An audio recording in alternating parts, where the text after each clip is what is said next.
একটা সময় ছিল যখন রূপকথার গল্পে সৎ বোনরা থাকত শুধু দুষ্টু, আর রাজকন্যারা থাকত নিষ্পাপ আর অপরূপ। কিন্তু 2025 সালের দ্য ওগলি স্টেপ সিস্টার মুভিতে সেই চেনা ছকের গল্পটাই মোড় নেয় ভয়ঙ্কর এক অস্বস্তিকর দিক দিয়ে। তার মা তাকে ঠেলে দেয় সৌন্দর্যের ভুয়া মানদণ্ডের পেছনে। অ্যালভিরাকে রাজপুত্রের নজরে আনার জন্য তার শরীরের উপর চালানো হয় কঠিন সৌন্দর্যের পরীক্ষা নিরীক্ষা। তার নাক ভেঙে গড়ানো হয়, চোখে সেলাই করে কৃত্রিম পাপড়ি লাগানো হয়, এমনকি শরীরের ওজন কমাতে অ্যালভিরাকে খাওয়ানো হয় এক ধরনের কৃমি। তারপর এক ভয়াবহ দৃশ্যে তার পায়ে জুতো না হওয়ায় অ্যালভিরা পাটাই কাটা হয়, যেন সে নিপীড়নের চূড়ান্ত নিদর্শন। এ যেন এক শরীরভিত্তিক হররের মঞ্চ, যেখানে মেয়েদের উপর চাপিয়ে দেওয়া সৌন্দর্যের আদর্শ গিলে খেতে থাকে তার নিজস্বতা, তার আত্মা। আর যখন অ্যালভিরা এই কঠিন সময়ের মধ্য দিয়ে এগোয়, তখন দর্শক বুঝতে পারে এই গল্পে কে সত্যিকারের দানব। তাহলে চলুন শুরু করা যাক। মুভি শুরু হয় আলভিরা, তার ছোট বোন এবং তাদের বিধবা মা রেবেকার নতুন জীবনের যাত্রার মধ্য দিয়ে। তারা ফ্রান্সের এক শান্ত উপশহরে সদ্য কেনা বাড়ির দিকে রওনা হন। গন্তব্যে পৌঁছানোর পর তাদের অভ্যর্থনা জানান ওটো নামের এক ভদ্রলোক এবং তার আকর্ষণীয় কন্যা অ্যাগনেস। ওটো 1 মাসের মধ্যে রেবেকাকে বিয়ে করেন, ফলে দুটি পরিবার একত্রে বসবাস শুরু করে। এরপর অ্যাগনেস আলপাকে নতুন বাড়ি ঘুরিয়ে দেখায়। সে আলপাকে পরিচয় করিয়ে দেয় কিশোর নামের এক তরুণের সঙ্গে, যে এই বাড়ির গোয়াল ঘরে কাজ করে এবং ঘোড়ার যত্ন নেয়। এরপর অ্যাগনেস আলপাকে নিজের ঘরে নিয়ে যায় এবং তাক লাগানো কিছু দামি গহনা ও রাজকীয় পোশাক উপহার দেয়। এসব দেখে আলপা খুবই আনন্দিত হয়। সে মনে মনে ভাবে তার মা একজন ধনী মানুষকে বিয়ে করায় তাদের জীবনে এখন নিশ্চিত ও স্বাচ্ছন্দ্যের হয়ে উঠেছে। জানালার বাইরে তাকিয়ে সে বিশাল প্রাসাদ দেখতে পায় এবং এমন সিংহদের রাজ্যের রাজকন্যা হওয়ার স্বপ্ন দেখে, কারণ রাজপুত্রের কবিতা সংকলন সবসময় সাথে রাখে। সন্ধ্যায় যখন পরিবার বিয়ের আনন্দ উদযাপন করে, তখন ওটো হঠাৎ একটি কেকের টুকরো নিয়ে আলভিরা মুখে ছুঁড়ে মারে। সেই মুহূর্তে মহিলারা হাসে, যেন এটি একটি রসিকতা। কিন্তু হঠাৎ করে ওটো শ্বাস নিতে না পেরে রক্তাক্ত হয়ে মারা যায়। পরদিন সকালে অ্যালভিরা অ্যাগনেসের ঘরে কফি নিয়ে যায় এবং তার বাবার মৃত্যু নিয়ে সমবেদনা জানাতে একটি গল্প শোনায়, কিভাবে তাদের পরিবার তার বাবার মৃত্যুর পরে এগিয়ে গিয়েছেন। তবে অ্যাগনেস রেখে গিয়ে বলেন তার কোনো ভদ্রতা নেই এবং যদি তার মা ধনী না হয় তাহলে তার বাবা কখনোই বিয়ে করবে না। এই কথা শুনে অ্যালভিরা দৌড়ে গিয়ে তার মায়ের ঘরে যায় এবং জানায় যে ওটো পরিবারের কোনো টাকা নেই। সে বুঝতে পারেনি যে ওটো পরিবারের সম্পত্তি ইতিমধ্যে ভাগ হয়ে গিয়েছে এবং তারা এখন কিছুই পায়নি। তার মা কান্নায় ভেঙে পড়ে, কারণ এখন কোনো ধনী পুরুষ তাকে বিয়ে করতে চাইবে না, কারণ সে এখন বৃদ্ধ এবং 2 কন্যা সন্তানের মা। অ্যালভিরা প্রতিজ্ঞা করে সে রাজপুত্রকে বিয়ে করবে। রেবেকা তাকে আয়নার সামনে দাঁড় করিয়ে দেয় এবং বলে সে রাজকন্যা হওয়ার মতো সুন্দরী নয়। সকালে প্রসাদ থেকে খবর আসে এবং অ্যালভিরা দৌড়ে বাইরে যায় এবং সে জানতে না যে বার্তাবাহক কি বলছে। পরে সে জানতে পারে বার্তায় বলা হয় রাজা ও তার ছেলে প্রিন্স জুলিয়ান সকল সম্ভ্রান্ত কুমারীদের অনুষ্ঠানে আমন্ত্রণ জানিয়েছেন। আমন্ত্রণ পত্র হাতে পাওয়ার পর রাজপুত্রের সঙ্গে নিজের মুহূর্ত কল্পনা করতে থাকেন। তার মা খবর শুনে সঙ্গে সঙ্গে ডাক্তার ডাকলেন। তার কন্যাকে বড় অনুষ্ঠানের জন্য প্রস্তুত করতে শুরু করেন। প্রথমে তার দাঁতের ব্রেস খুলে ফেলা হয়, এরপর তার নাক সোজা ও সুন্দর করার জন্য প্লাস্টিক সার্জারি করা হয়, যাতে সে আরও আকর্ষণীয় দেখায়। রেবেকা তাদের দ্বিগুণ মূল্য দেওয়ার প্রতিশ্রুতি দেয় অপারেশন শেষে। প্রথমে রেবেকা তার কন্যার জন্য পছন্দসই নাকের আকার নির্বাচন করে এবং ডাক্তার ব্যথানাশক ওষুধ ছাড়া ব্রেস খুলে ফেলে। এরপর ডাক্তার একটা হাতুড়ি দিয়ে অ্যালভিরার নাকে কোপ দেয়। এরপর সে নাকের ব্যথায় চিৎকার করে। তার মা তখন অবাক হয়ে তাকিয়ে থাকে। প্রশিক্ষণ কেন্দ্রে মেয়েরা প্রিন্সকে আকৃষ্ট করার জন্য প্রিন্সের মতো আচরণ শিখতে আসে। অ্যালভিরা একা বসে থাকেন, তার মাথায় দড়ি বাঁধা, নাক সোজা রাখার জন্য। কিছুক্ষণ পরে ম্যাডাম ভাঞ্জা এসে জানান যে তিনি এবং আরেকজন মহিলা নির্বাচন প্রক্রিয়া তদারকি করবেন। যারা ভালো করবে তারা প্রথম ধাপ উত্তীর্ণ হবে এবং অনুষ্ঠানে অংশ নিতে পারবেন। তিনি স্মরণ করিয়ে দেন যে শুধু প্রিন্সেস নয়, দেশের সব ধনী পুরুষ এই অনুষ্ঠানে থাকবে, তাই প্রিন্স না পেলে অন্য ধনী পরিবারের বিয়ে হতে পারে। শ্রেণী শুরু হয় এবং প্রথমে দেখানো হয় প্রিন্সের মতো নাচ কিভাবে করতে হয়। শিক্ষিকা যখন অ্যালভিরার মুখের দিকে তাকায় তখন সে তাকে পেছনে যেতে বলে এবং তার জায়গায় অ্যাগনেসকে ডাকে। রাতের খাবারের সময় অ্যালভিরাকে একটি লেবুর টুকরো দেওয়া হয়। অন্যরা অনেক ভালো খাবার খায়, যার মধ্যে অ্যাগনেসও আছে। অ্যাগনেস রেবেকাকে বলে সে তার বাবার দাফনের জন্য একটি তারিখ ঠিক করেছে, কিন্তু রেবেকা জানায় এখন অর্থ নেই বলে অনুষ্ঠানের পর দেখা যাবে। অ্যাগনেস রেগে গিয়ে বলে অ্যালভিরাকে সুন্দর বানানোর ওষুধের খরচ অনেক বেশি, অথচ তার বাবার দেহ ঘরে পচে যাচ্ছে। রেবেকা জবাব দেয় কিছু জিনিসের খরচ হয় এবং তার বাবার দাফনে টাকা না থাকলেও সে তার বোনদের কাপড় ভাগ করে দেবে।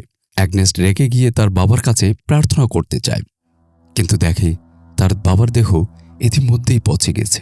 পরবর্তী দিনগুলোতে বিভিন্ন প্রশিক্ষণ চলে, যেমন মাথায় বল নিয়ে হাঁটা, প্রিন্সকে অভিবাদন জানানো ইত্যাদি। যারা উত্তীর্ণ হয়েছে তাদের নাম তালিকায় প্রকাশ করা হয় এবং সবাই গিয়ে সেটি দেখতে থাকেন।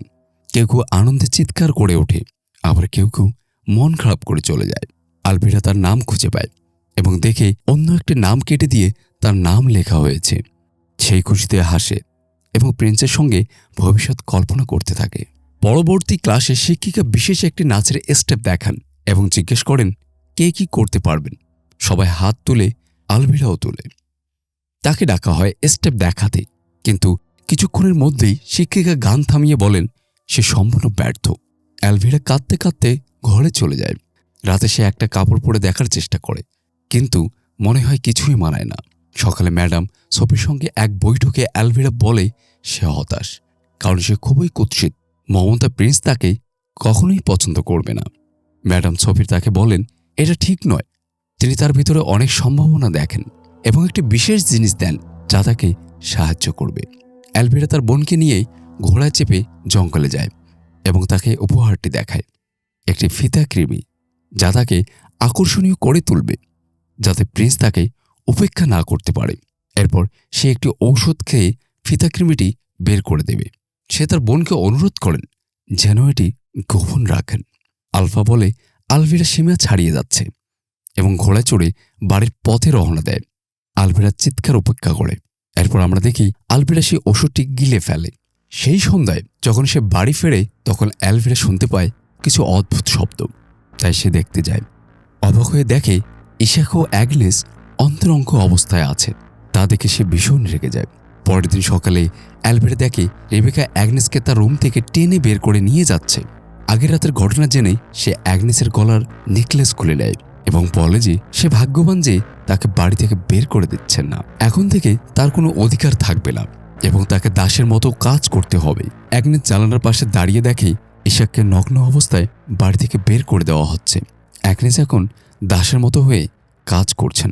এরপর সিন চলে যায় 3 মাস পরে, যেখানে অ্যালভিরা এখন তার মাস্ক খুলে তার সোজা সুন্দর নাক দেখাতে পারে, যা তার মা খুবই প্রশংসা করে। এখন সে দেখতে অনেক সুন্দর হয়েছে। পরে সে আরও অতি ভয়ানক সৌন্দর্য বৃদ্ধির অস্ত্রোপচারে যায়। সেখানে তার চোখ খোলা রাখতে বাধ্য করা হয় যাতে তার চোখে আইল্যাশ লাগানো যায়। সে প্রচণ্ড ব্যথায় চিৎকার করে আর ডাক্তার বলে যে এবার সে খুবই সুন্দর হয়ে যাবে। রাতে সে ঘুমাতে পারে না চোখের ব্যথায় এবং একই সঙ্গে সে দেখতে পারে না, কারণ তার চোখ কাটা হয়েছিল। তখন সে অনেক ক্ষুধার্ত হয়ে পড়ে, তাই বাইরে যায় কিছু খাওয়ার জন্য। তখন সে কিছু শুনতে পায় না। সে ভয় পেয়ে লুকিয়ে পড়ে, কিন্তু দেখা যায় সেটা অ্যাগনেস যে তার প্রতি করুণা করে এবং কিছু খাবার দেয়। পরের দিন ক্লাসে ইন্সপেক্টর এখন অ্যালভিরাকে যথেষ্ট আকর্ষণীয় মনে করে এবং তাকে পরবর্তী কোরিওগ্রাফি পরিচালনা করতে বলে। বাড়ি ফিরে সে অপ্রতিরোধ্যভাবে খেতে থাকেন এবং অ্যাগনেস এখন এক দাসীর মতো সবকিছুতেই তাকে সাহায্য করে, এমনকি তার প্রিয় কবিতা পড়ে শোনায় তাকে। যখন অ্যাগনেস অ্যালভিরার চুল ব্রাশ করে, অ্যালভিরা আতঙ্কিত হয়ে দেখেন যে তার চুল পড়ে যাচ্ছে এবং সে তার রুমে গিয়ে লুকিয়ে পড়ে। তারপর অ্যালভিরার মা তার জন্য জামা কিনতে দোকানদার নিয়ে এসেছে বাসায়। জামা দেখানোর সময় দোকানদার দেখে যে অ্যালভিরার চুল পড়ে যাচ্ছে। বোঝা যাচ্ছে অ্যালভিরার ফিতা কৃমি ওষুধ খাওয়ার কারণে শরীর ভালো নেই। কারণ জানতে না চেয়ে লোকটি একটি নকল চুল এনে অ্যালভিরার মাথায় পরিয়ে দেয়। দোকানদারের নজর ছিল অ্যাগনেসের ওপর। সে দোকানদার অ্যাগনেসকে অশ্লীলভাবে ছুঁতে চায়। এটা দেখে অ্যাগনেস দোকানদারকে থুতু দেয় এবং রেবেকা এটা দেখে অ্যাগনেসকে সেই থুতু মুছে দিতে বলে। বাড়ি ফিরে অ্যালভিরা দেখে অ্যাগনেস একটি সুন্দর পোশাক পরে আছে। সে রাগে সেটি ছিঁড়ে ফেলে রাতে আলমা হঠাৎ তার প্রথম মাসিক পেয়ে যায়। সেই সময় অ্যাগনেস তার মৃত বাবার পাশে কাঁদছিল। তখন তার জন্মদাত্রী মা, যিনি সাদা পোশাকে আসেন, এসে তাকে একজোড়া জুতো দিয়ে বলেন, মধ্যরাতের পর গাড়ি আবার কুমড়ো হয়ে যাবে। এরপর রেশম কৃমিরা অ্যাগনেসের পোশাক মেরামত করে দেয়। নাচের আসরে অ্যালভিরা শুরুতে রাজপুত্রের দৃষ্টি আকর্ষণ করে, কিন্তু শীঘ্রই বেলাভূষিত অ্যাগনেস রাজপুত্রের মন কেড়ে নেয়। অ্যালভিরা একসময় অন্য ঘরে গিয়ে বমি করে এবং ফ্রিতেকৃমির ডিম বের করে ফেলে। পরে দুই বোন বাড়ি ফেরে। তখন জানা যায় অ্যাগনেস একটি জুতো ভুল করে সেখানে রেখে এসেছে, যেটা দেখে রাজপুত্র তার স্বপ্নের মেয়েকে খুঁজে বের করবে। অ্যালভিরা জোর করে অ্যাগনেসের অপর জুতোটি নিয়ে নেয়, কিন্তু নিজের পা জুতোর চেয়ে বড় হওয়ায় সে নিজের পায়ের আঙ্গুল কেটে ফেলতে শুরু করে। এই দৃশ্য দেখে রেবেকা এসে তাকে চেতনানাশক দিয়ে অজ্ঞান করে দেয় এবং আঙ্গুল কেটে কাজ শেষ করে। আলমা হতভম্ব হয়ে যায় এবং সে সেখান থেকে চলে যায়। পরের দিন সকালে অ্যালভিরা প্রচণ্ড ব্যথায় পড়ে থাকলেও শুনতে পায় রাজপুত্র এসে গেছে। সে হামাগুড়ি দিয়ে সিঁড়ির নিচে নামতে থাকে। নামতে গিয়ে পড়ে যায় সে।